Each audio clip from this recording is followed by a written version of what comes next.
तो इस सीरीज़ में हम HTML CSS से एक बहुत ही अच्छी साइट बनाने की कोशिश कर रहे हैं।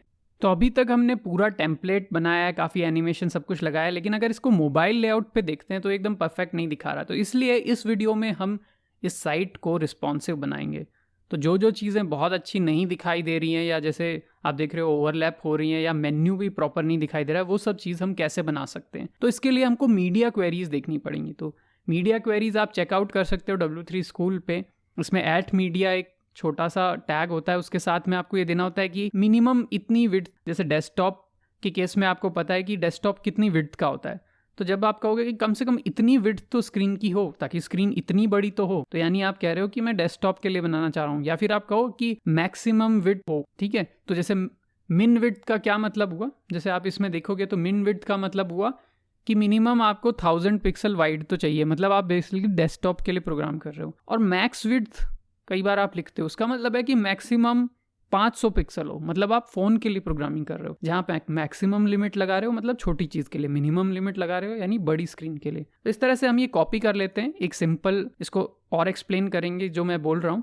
तो लेट्स सी, जैसे कार्ड्स पे ही सबसे पहले ट्राई करते हैं। प्राइसिंग ऑप्शंस काफ़ी अजीब दिख रहा है जब ये छोटी स्क्रीन पे दिखाई देता है।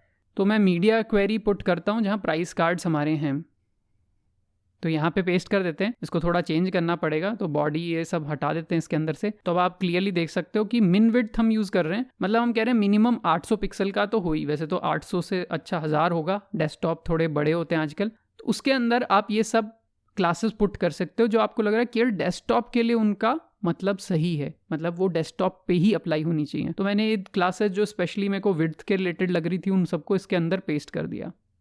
ठीक है, ऐसा ही एक और कॉलम मैं बनाता हूँ और इसको पेस्ट कर देता हूँ। तो यहाँ पे मैं मैक्स विड्थ लूँगा।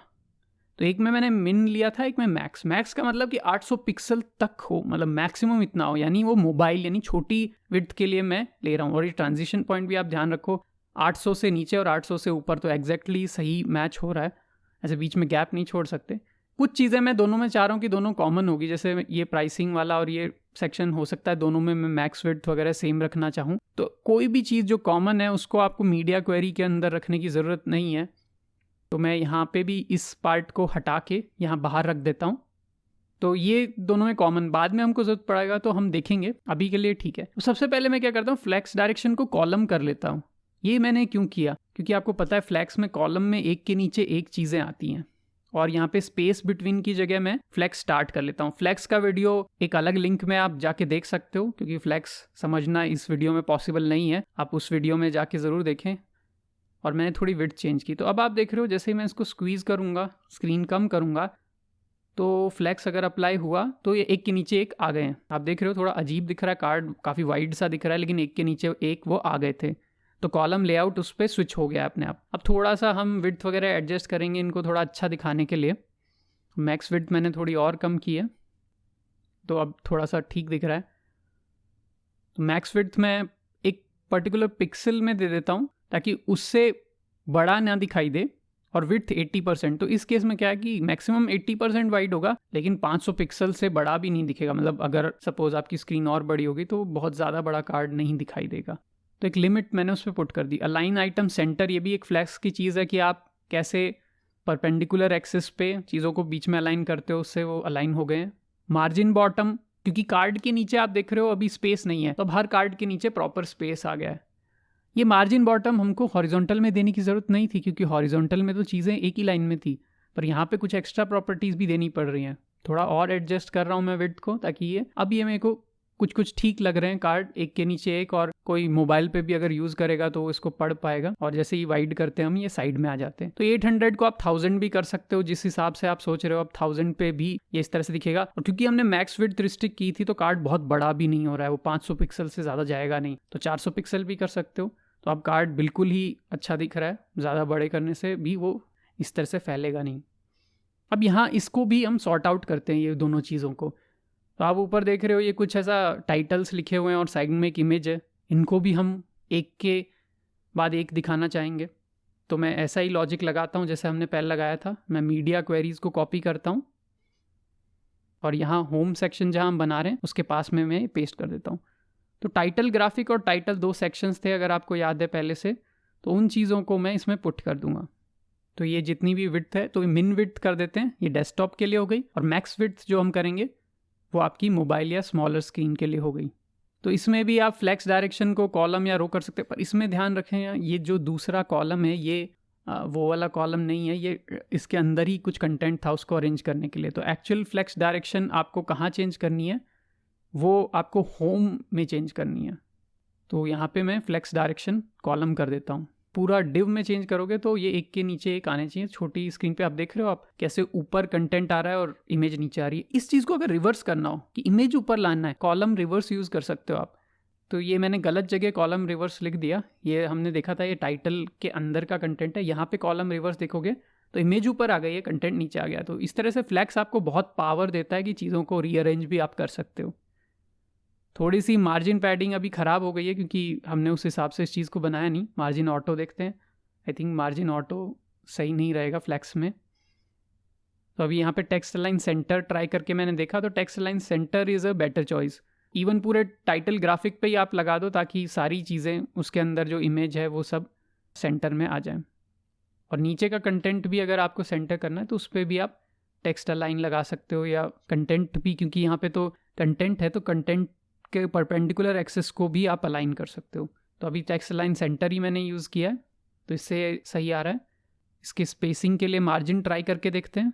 Margin I think good choice नहीं क्योंकि वो फ्लेक्स के साथ इंटरफेयर करती है, तो I think padding will be a better choice.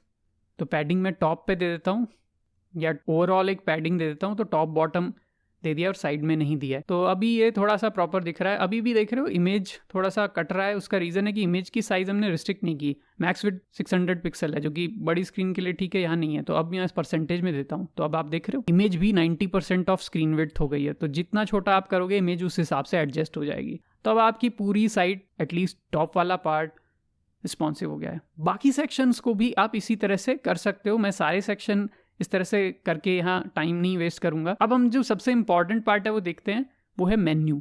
Top का ये मेन्यू मोबाइल के हिसाब से सही नहीं लग रहा, और आपने काफ़ी मोबाइल मेन्यूज़ देखे होंगे वो किस तरह से होते हैं। जो एक तरह का आप क्लिक करते हो, जैसे आप मोबाइल में देखते हो एक वर्टिकल मेन्यू बार आ जाता है, तो वैसा कुछ हम क्रिएट करते हैं स्क्रैच से।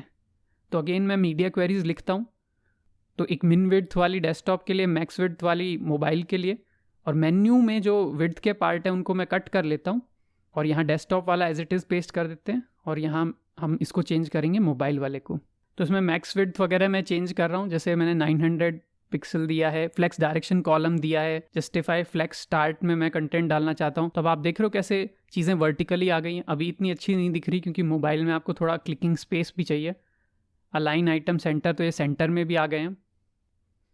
अभी मैं इसका पैडिंग बॉर्डर एडजस्ट करना चाह रहा हूँ, पर वो शायद पूरे मेन्यू पे मैंने कर दिया है, उसकी नीड नहीं है। हमको एक एक आइटम पे करना है, तो मेन्यू आइटम इसके बाहर है, तो मैं उसकी भी एक कॉपी यहाँ बनाता हूँ और बॉर्डर वाइट पुट करते हैं। तो अब ये आप देख रहे हो कंटेंट के एकदम पास में वाइट बॉर्डर आ गया। उसका रीज़न ये है कि फ्लेक्स आइटम पूरी स्ट्रेच्ड नहीं है। ये जो मेन्यू आइटम है वो उतनी जगह ले रहे हैं जितने बड़े वो आइटम्स हैं। तो फ्लेक्स में एक चीज़ होती है कि फ्लेक्स ग्रो हो रहा है या श्रिंक हो रहा है, तो ये अभी बाय डिफ़ॉल्ट श्रिंक है, इसको हमको चेंज करना पड़ेगा। तो इसके लिए एक फ्लेक्स प्रॉपर्टी है, तो हम अलाइन आइटम स्ट्रेच कर देंगे, तो इससे आइटम्स आपके प्रॉपरली स्ट्रेच हो गए हैं। हम एक्स्ट्रा पैडिंग वगैरह भी हटा सकते हैं क्योंकि पैडिंग हमको एक्चुअली मेन्यू आइटम्स में देनी थी। तो इस तरह से ये चीज़ प्रॉपरली वर्क कर रही है। अभी भी मैं इसका थोड़ा सा विड्थ वगैरह थोड़ा और एडजस्ट करना चाहता हूँ। तो अभी हम देख रहे हैं इस पर कुछ चीज़ है जो अभी भी लगी हुई है, तो यहाँ पे हम लोगो को चेंज करते हैं क्योंकि लोगो अभी भी एक अलग साइज़ का आ रहा है।